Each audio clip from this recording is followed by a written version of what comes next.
नमस्कार दोस्तों, India news के डिजिटल प्लेटफॉर्म पर आपका स्वागत है। मैं अभिषेक सिंह। पहलगांव में जिस तरह आतंकियों ने कायराना हरकत की और इस आतंकी घटना में 25 भारतीय और एक नेपाली नागरिक को मौत के घाट उतार दिया, गोलियों से भून दिया था।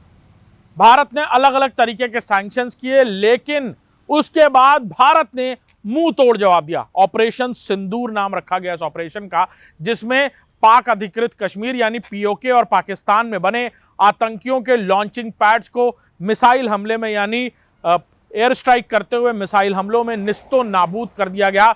100 से ज्यादा आतंकियों के मारे जाने की जानकारी मिल रही है और इन लॉन्चिंग पैड्स में लश्कर तैयबा, जैश ए मोहम्मद, हिजबुल मुजाहिदीन जैसे खतरनाक आतंकी न सिर्फ पल रहे थे, बल्कि उन्हें अलग अलग खतरनाक ट्रेनिंग इस तरह के हमलों के लिए दी जाती थी। खासतौर पर भारत में हुए कई सारे हमलों में ये लॉन्चिंग पैड्स पहले भी इस्तेमाल हुए हैं।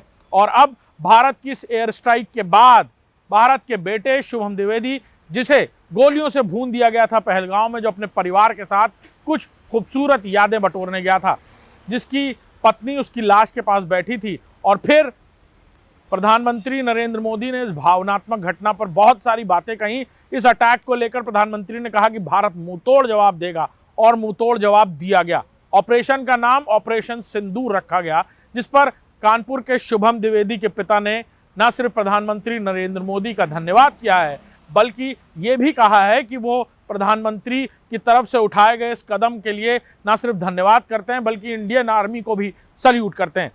शुभम, जो अपनी खुशहाल जिंदगी के कुछ खूबसूरत पल परिवार के साथ बटोरने गया था और जिसे मौत के घाट उतार दिया इन आतंकियों ने, उसके बाद से ही परिवार लगातार बदले की मांग कर रहा था। वहीं इस ऑपरेशन सिंदूर के बाद जहां इन आतंकी ठिकानों को निस्तोनाबूद कर दिया गया और आतंकियों को भी पूरी तरह निस्तोनाबूद कर दिया गया, जिसके बाद शुभम के पिता की तरफ से न सिर्फ इंडियन आर्मी बल्कि प्रधानमंत्री नरेंद्र मोदी के उठाए गए इस कदम की सराहना की जा रही है।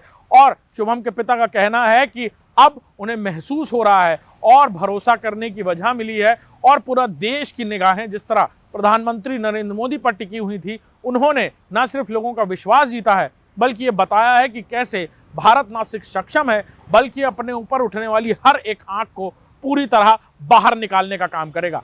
नमस्कार।